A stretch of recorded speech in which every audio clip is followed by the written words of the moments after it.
Bismillahirrahmanirrahim.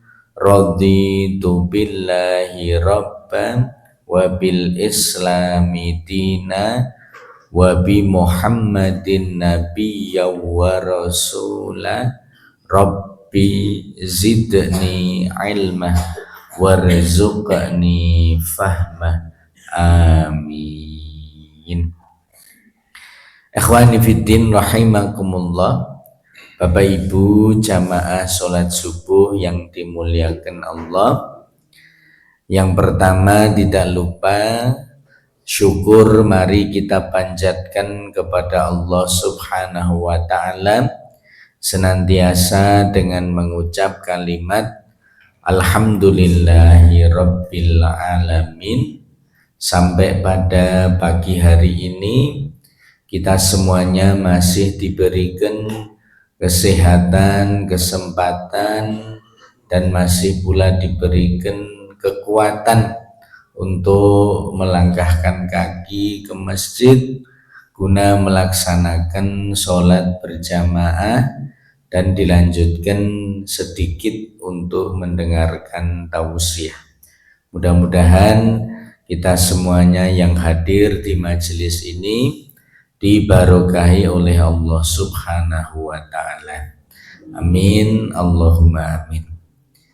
Kemudian yang kedua, salawat dan salam mari kita haturkan kepada baginda Rasul Muhammad sallallahu alaihi wasallam beserta keluarga, sahabat, pengikut dan seluruh umat yang senantiasa berpegang teguh kepada Al-Quran dan As-Sunnah.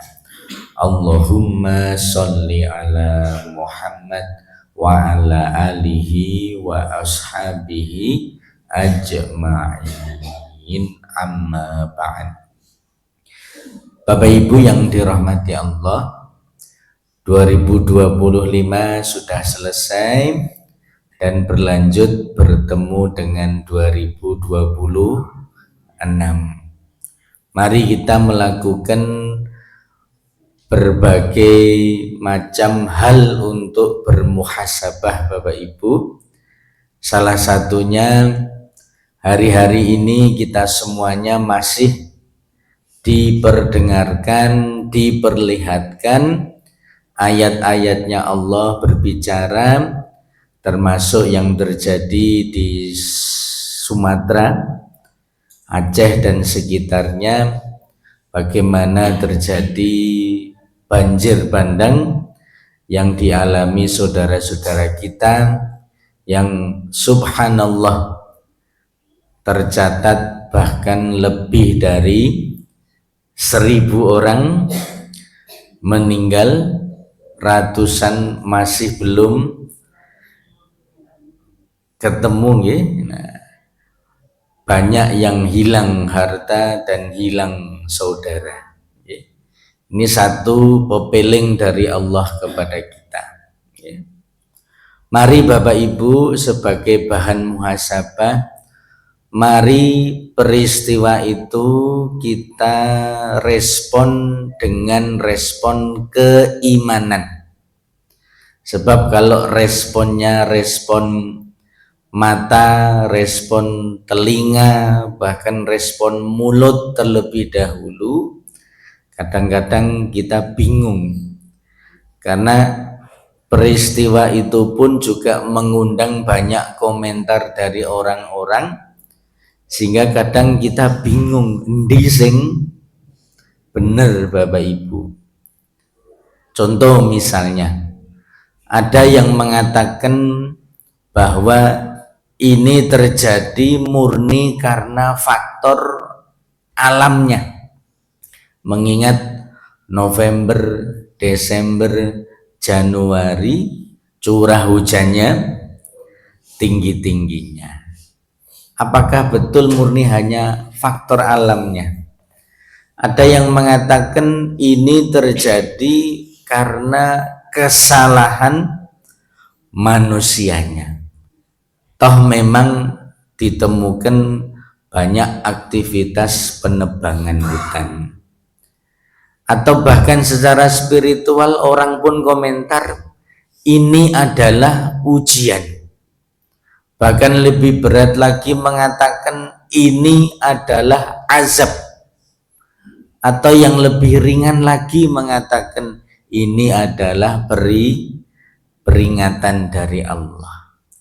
Maka mari Bapak Ibu munculkan respon yang pertama adalah respon keimanan. Sebab kalau respon kita sudah iman terlebih dahulu, insya Allah Allah akan berikan kepada kita kebaikan-kebaikan.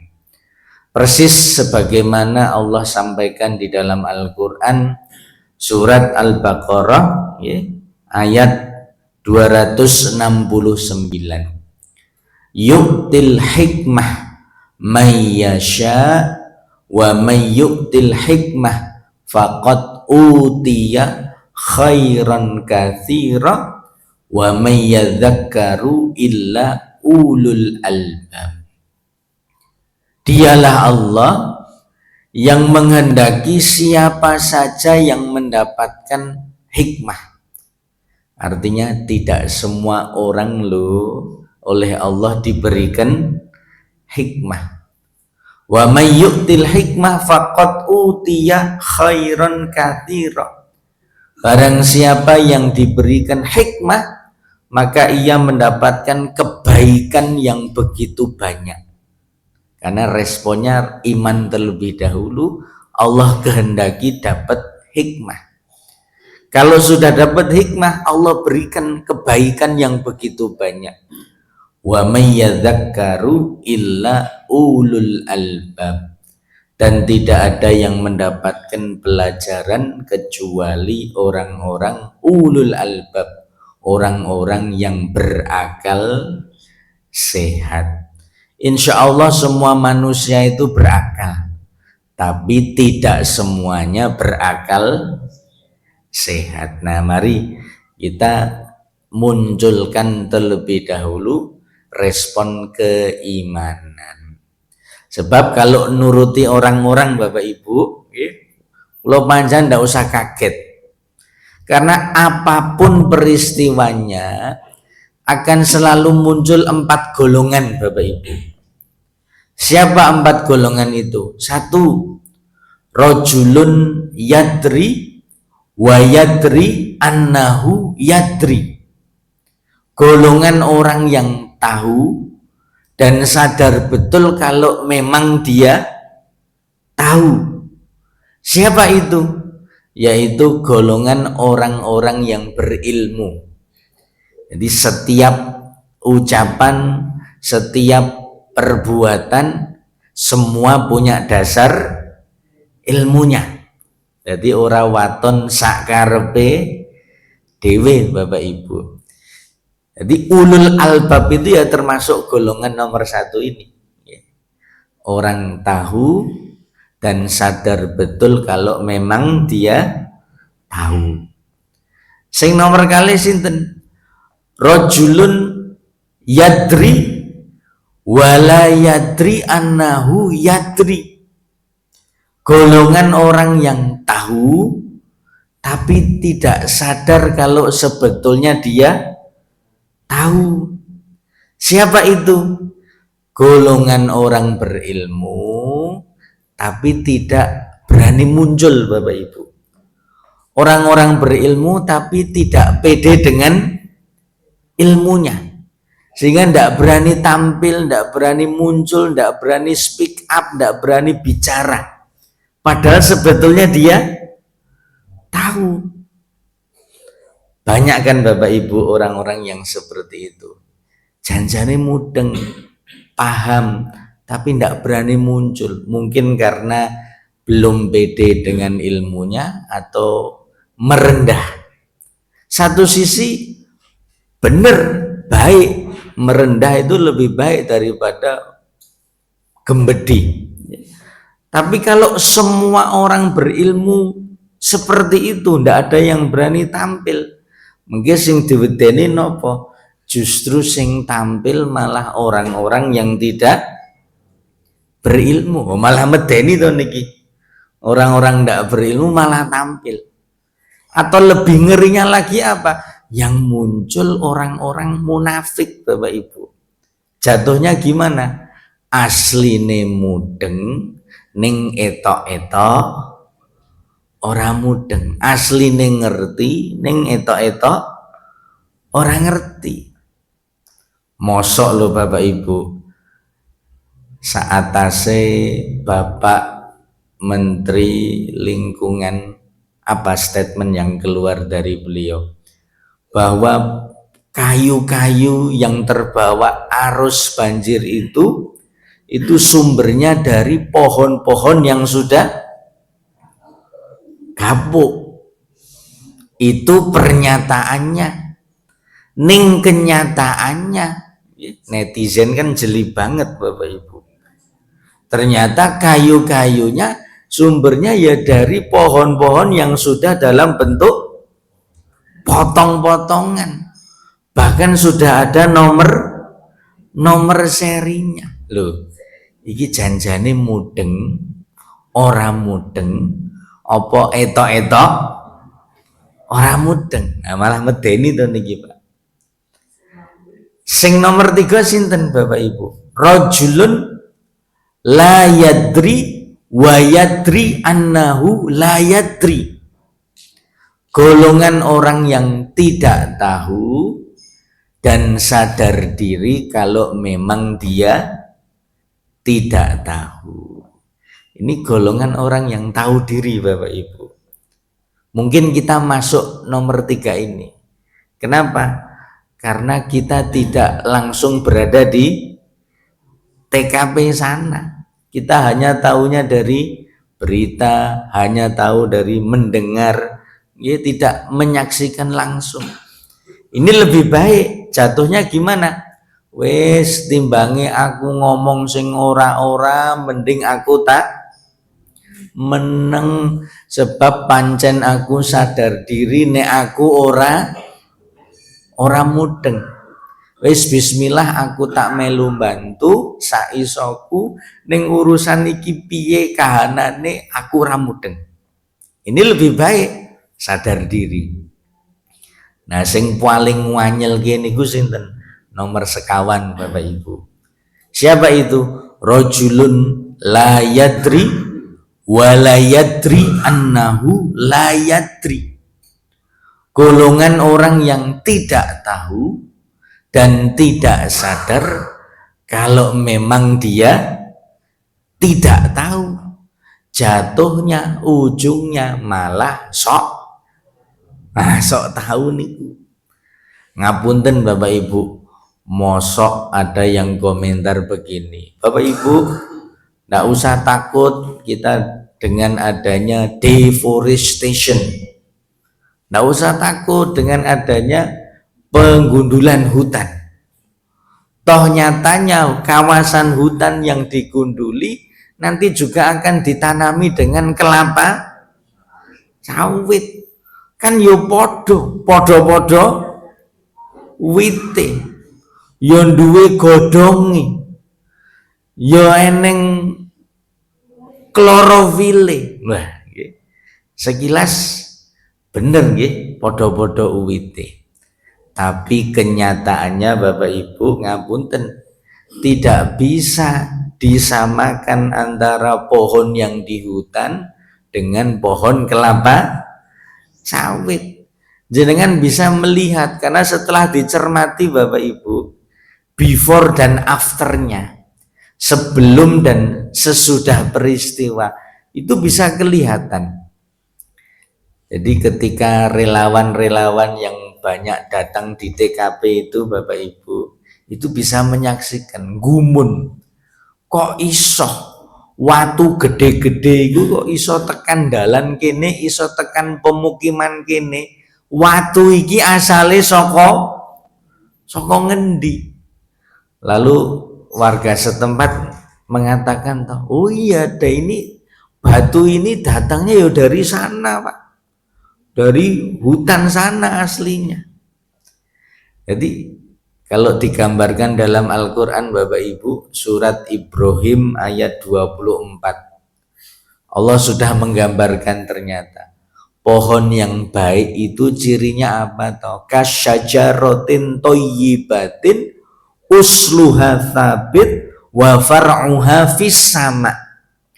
Pohon yang baik itu cirinya apa? Akarnya kokoh ke dalam, cabangnya menjulang tinggi ke langit.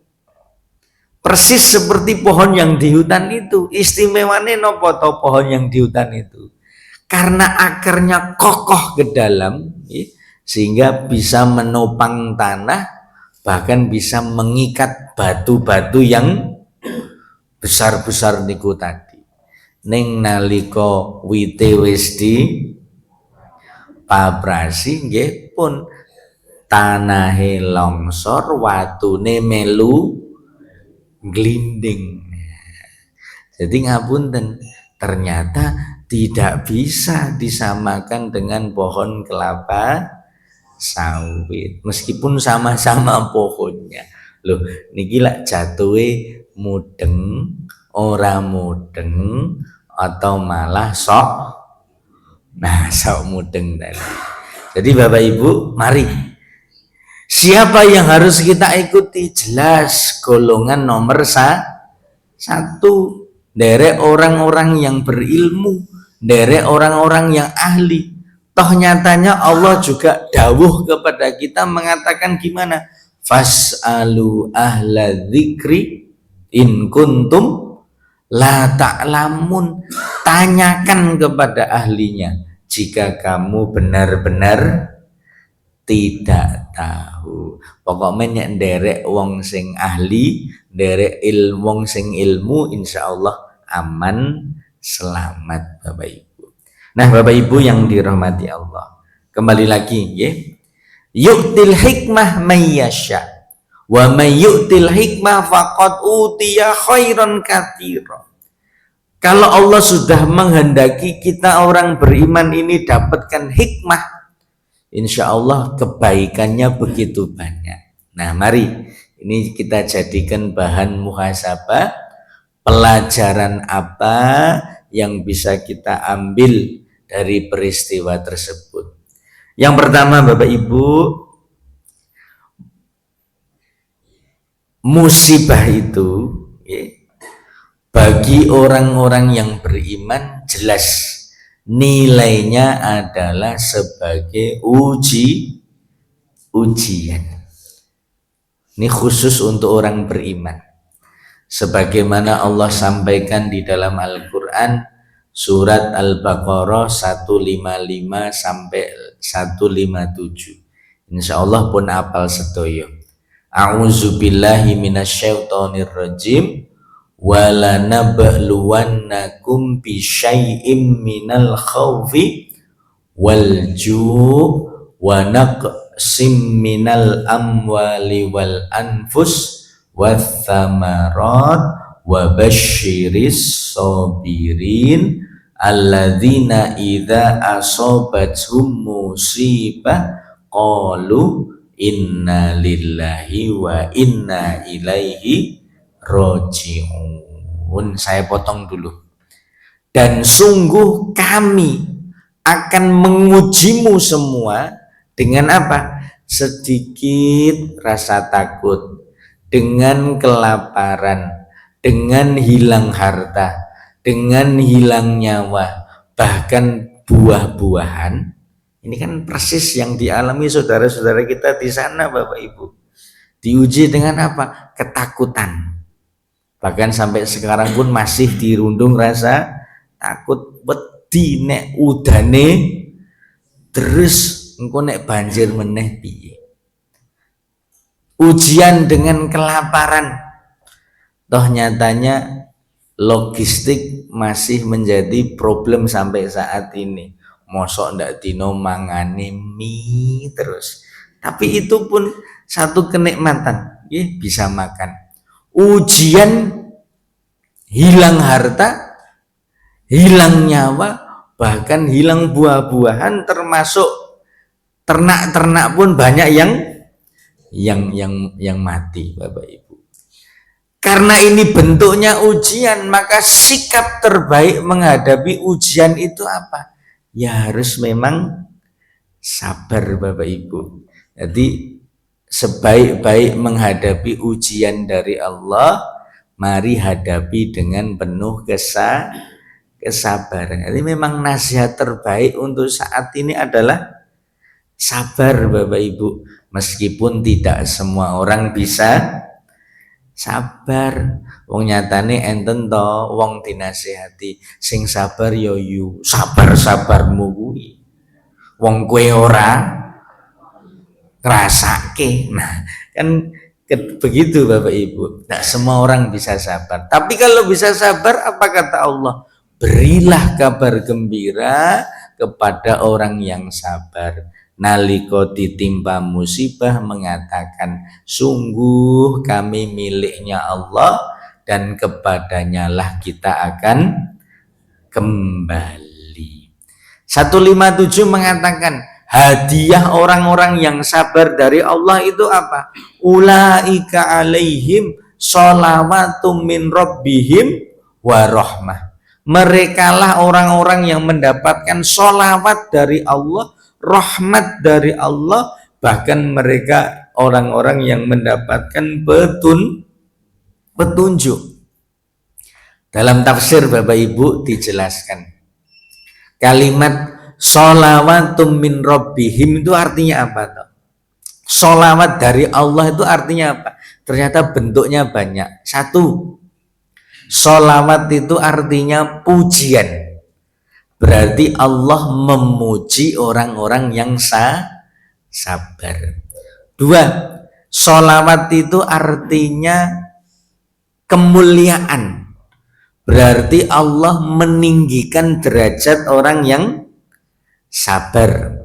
Yang ketiga, sholawat juga diartikan kenikmatan. Artinya Allah melimpahkan nikmat kepada orang-orang yang sabar. Jadi dalam kondisi orang kalau sabar, rasanya tetap nikmat, enak, gampang. Persis seperti yang dialami saudara kita di sana Bapak Ibu. Ada toh satu posko, jangan kalau melihat postingan itu, ada satu posko bantuan, dapat kiriman box itu, kotak bareng dibuka, isinya jebule daster karo jilbab, kayak sing nompo bapak-bapak. Akhirnya pripun, anggih pun toh, pirang-pirang dina ora ganti klambi, entuke ya mung daster, ya wis apa enenge digo niku. Bahkan ngantek digaweke video sebagai bentuk ucapan terima kasih. Jadi enten bapak-bapak nganggo daster terus ya nganggo jilbab. Nah, dalam rangka untuk nanti karena debunya sangat banyak ya. Jadi apa enenge dienggo. Lalu ucapan terima kasih. Terima kasih ibu-ibu kiriman dasternya ini langsung dipakai. Gitu iso guyu niku. Loh, Masya Allah ta niki. Dalam kondisi susah sulit nyatane iso guyu. Loh niku lak kenikmatan Bapak Ibu. Hasil dari buah dari kesabaran. Dikei jilbab wis senenge ra ukur. Coba yen mboten sabar, mungkin reaksinya pun akan berbeda. Nek mboten sabar, bareng dibuka kok bantuane jebule kok daster karo jilbab, mungkin saja bisa muring-muring niki, bantuan apa iki? Koyok ngene kok kayaknya ora butuh. Nah, kalau orang tidak sabar mungkin responnya seperti itu. Tapi Masya Allah, karena jembar atine, lapang dadanya, besar sabarnya, sehingga diberi daster wis senenge ra ukur. Nah, monggo, ini adalah ujian, sikap terbaik menghadapi ujian, ayo sabar. Yang kedua Bapak Ibu, hikmah pelajarannya apa? utia khairan katsirannya apa? Bahwa musibah itu Bapak Ibu bagi orang-orang yang kafir nilainya bukan ujian lagi, tapi nilainya adalah azab dari Allah. Jadi tidak salah kalau ada yang mengatakan ini adalah azab, betul. Tapi jangan alamatkan azab itu kepada orang yang beriman. Salah alamat. Tapi alamatnya kepada orang-orang yang tidak beriman, Bapak Ibu. Jadi tidak bisa disamakan. Persis di dalam Al-Qur'an surat As-Sajdah 19:21. Allah Subhanahu wa taala berfirman begini, A'udzubillahi minasyaitonirrajim. Maka apakah orang yang beriman itu sama seperti orang yang kafir? La yastawun, tentu mereka tidak sama. Adapun orang-orang yang beriman dan beramal soleh itu tempat kediaman mereka adalah surga sebagai balasan pahala atas apa yang mereka kerjakan. Dan adapun orang-orang yang kafir, tempat kediaman mereka adalah neraka. Ketika mereka hendak keluar darinya, maka dikembalikan lagi masuk ke dalamnya. Lalu dikatakan kepada mereka, Dzuku adzaban nar alladzi kuntum bihi tukadzibun. Rasakanlah azab neraka yang dahulu sudah kamu dustakan. Nek dicoro Jawane rasakanlah niku basa Jawane pripun? Nah, rasakno. Nah, kalimatnya kan begitu. Bahkan yang 21 dengan jelas mengatakan begini, dan kami pastikan, kami timpakan kepada mereka sebagian kecil azab di dunia sebelum azab yang lebih besar besok di akhirat, la'allahum yarji'un, agar supaya mereka kembali ke jalan yang benar. Jadi nilainya azab. Meskipun begitu Bapak Ibu, meskipun nilainya azab bagi yang tidak beriman, tapi nyatanya di akhir kalimat Allah menyebutkan la'allahum yarji'un, agar supaya mereka kembali ke jalan yang benar. Itu artinya apa? Oh, Allah masih membuka pintu ampunan, Allah masih membuka pintu hidayah. Kalau kita nyinggung bab hidayah Bapak Ibu, ini sudah wilayahnya Allah. May yahdihillahu fala mudhillalah wa may yudlilhu fala hadiyalah. Itu kan ngendikane pun Kanjeng Nabi kan begitu. Jadi bisa jadi Allah ingin memperlihatkan lewat peristiwa itu agar orang-orang yang tidak beriman la'allahum yarji'un, kembali ke jalan yang benar. Dan bisa kita lihat Bapak Ibu, setiap ada musibah pasti ada keajaiban-keajaiban yang Allah perlihatkan. Sehingga dengan keajaiban itu harapannya apa? Orang-orang yang melihat bisa menyaksikan betapa ini adalah kekuasaan Allah, sehingga terbuka mata dan hatinya kembali ke jalan yang benar. Bapak Ibu yang dirahmati Allah. Kemudian yang ketiga Bapak Ibu, musibah itu bagi kita orang yang beriman Bapak Ibu, jelas musibah juga sebagai penghapus dosa.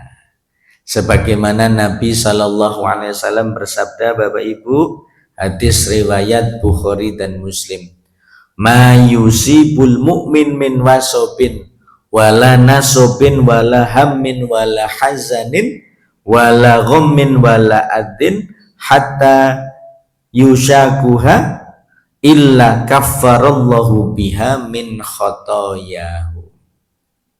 Tidaklah menimpa seorang mukmin itu berupa sakit yang berkepanjangan, capek yang berat, khawatir pada pikirannya, sedih karena kehilangan, bahkan kesusahan hati atau sesuatu yang menyakitinya, termasuk duri yang menusuk pada kulitnya, melainkan dihapuskan dosa-dosanya. Nah, ini eloke dadi wong iman ngenten iki Bapak Ibu. Bapak Ibu pun nate dereng ketusuk jarum atau kecocok paku, Pak. Sampun nggih, pun nate nggih. Aduh-aduh mboten, Pak. Aduh-aduh nggih. Kelaran mboten? Ya mesti kelaran. Masya Allah, kelarane panjenengan ketusuk jarum, kecocok paku itu, Masya Allah, menjadi wasilah dihapuskan dosa-dosanya. Saestu niki. Atau mungkin ketika mendapatkan sakit, Bapak Ibu pun nanti dereng sakit gigi, sampun nggih. Kula sakniki mboten wani maido, Pak. Eneng wong loro untu kula mboten wani maido. Soale zaman biyen saderenge kula ngrasake dhewe nggih. Nek nonton wong loro untu niku kula batin kula ngenten iki. Mbok biasa wae ngono lho. Loro untu kok bengok nggih. Karena bayangan saya mung loro untu. Termasuk ketika istri saya sakit gigi nggih. Aduh. Batin kula nggih biasa wae to mah. Ning bareng kula ngrasake loro untu, jebule loro tenan Bapak Ibu. Kula bengok-bengok, wah batin bojo kula ngenten, nah rasakno genti nggih. Termasuk 1 bulan yang lalu nggih, istri saya qadarullah operasi cabut gigi 4 Bapak Ibu. Belakang, kanan, kiri, atas, bawah. Kula update status ten WA. Bismillah, semoga operasinya lancar. Wong-wong nggih do takon, operasi nopo? Operasi gigi. Walah untu toh. Wah, maido kabeh iki berarti wong iki. Durung tau ngrasake iki. Ternyata ya harus dibius total nggih. Bahkan setelah pasca operasi pun masih terasa sakit. Jadi memang ya sakitnya orang yang beriman, Masya Allah nggih, insya Allah menjadi wasilah dihapuskan dosa-dosanya. Makanya kalau ada saudara kita yang sakit Bapak Ibu, sunnah nabinya gimana? Ayo doakan. Dan salah satu bentuk doa yang dicontohkan Nabi bunyinya gimana? Selain Allahumma Rabban Nas, ada dalam hadis riwayat Bukhari, Nabi mendoakan orang sakit bunyinya gini, la ba'sa tohurun insyaallah. Jadi di antara rentetan doa itu Nabi mencontohkan la ba'sa tohurun insyaallah, yang artinya begini, la ba'sa itu artinya wes rapopo, tohur itu artinya resik, suci alias suci dari dosa, insya Allah, semoga Allah menghendaki. Jadi sakitnya orang yang beriman dihapuskan dosa-dosanya, apalagi sifatnya sakit yang berkepanjangan seperti yang dialami saudara-saudara kita. Yang keempat Bapak Ibu, musibah itu ternyata juga salah satu bentuk hukuman dari Allah Subhanahu wa ta'ala. Coba kita pahami Bapak Ibu, hukuman itu bagaimana toh? Yang mendapatkan hukuman itu biasanya siapa? Orang yang bersalah. Dalam konteks ini siapa yang salah Bapak Ibu? Ya orang-orang kita sendiri. Maka nyun pangapunten ya, karena melakukan kesalahan maka musibah itu bisa jadi salah satu bentuk hukuman dari Allah atas kesalahan yang terjadi di situ.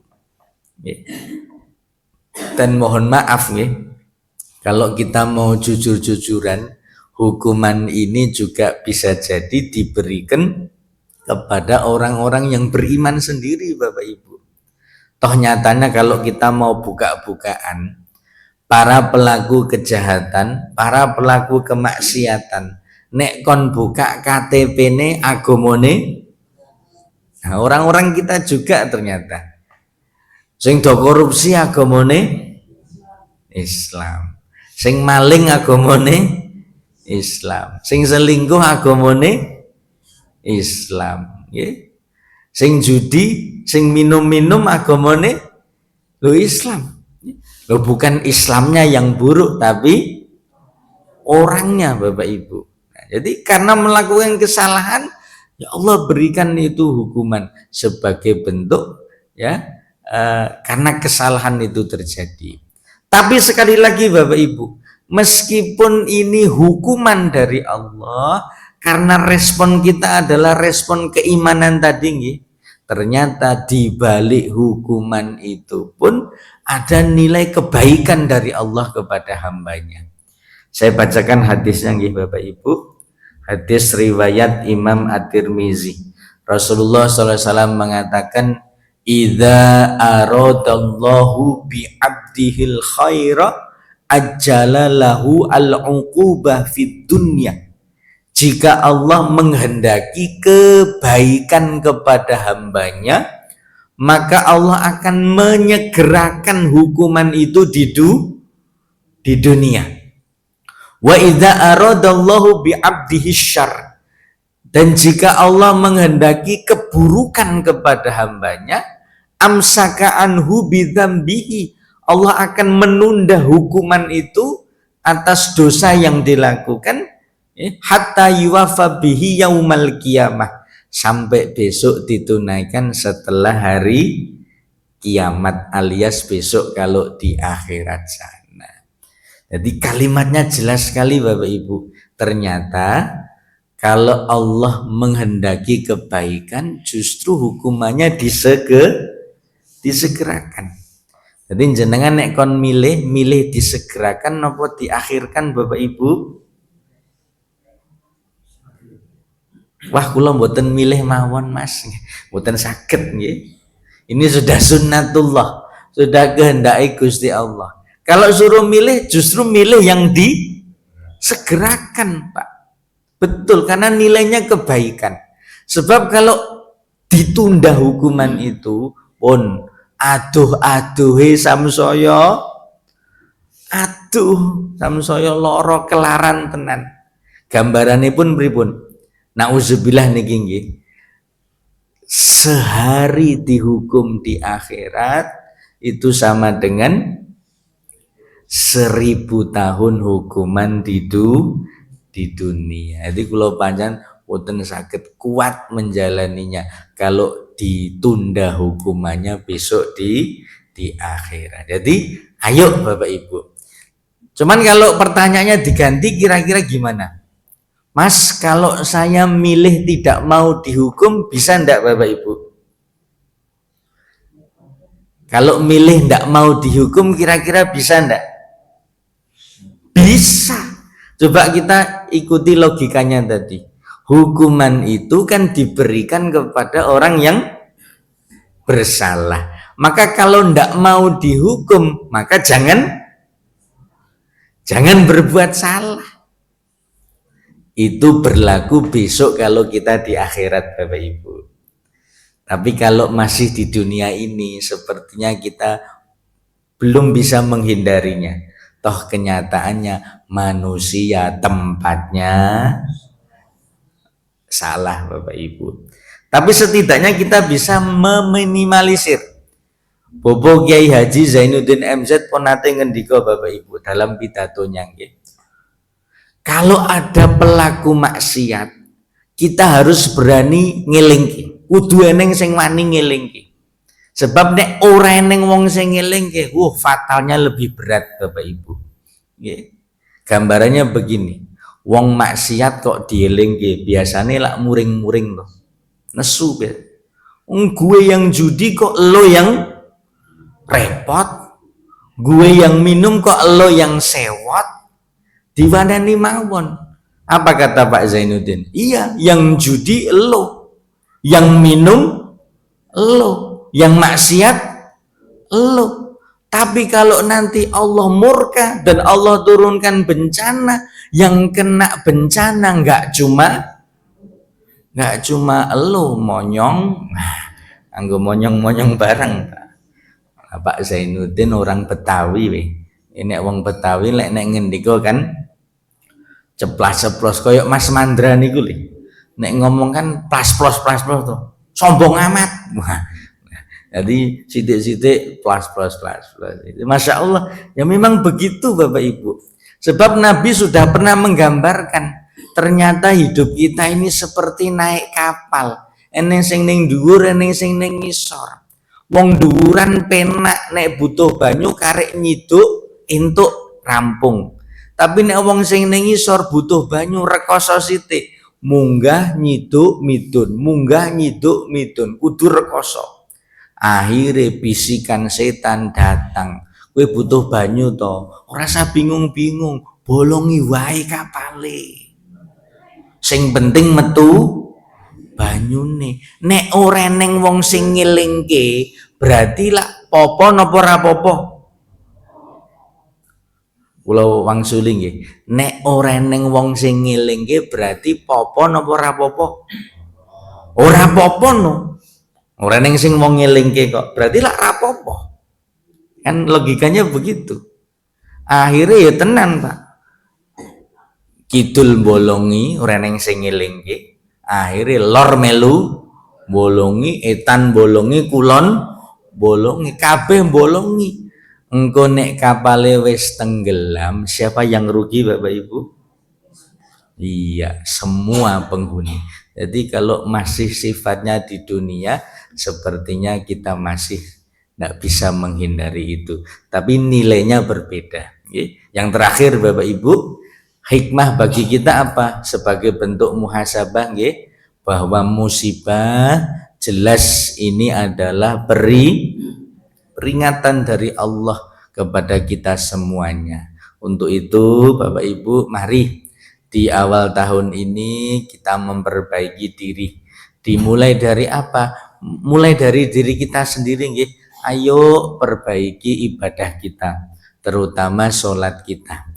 Terlebih kita sekarang di bulan Rajab Bapak Ibu, dan sebentar lagi ya Sya'ban, nanti ketemu Ramadan. Allahumma barik lana fi Rajaba wa Sya'bana wa balighna Ramadan. Yang kedua, ayo kita perbaiki hubungan kepada sesama manusia, dan yang tidak kalah penting, perbaiki juga hubungan dengan alam sekitarnya. Kalau kita baik kepada alam, insya Allah alam pun juga akan baik kepada kita semuanya. Mekaten Bapak Ibu, semoga panjenengan sehat selalu.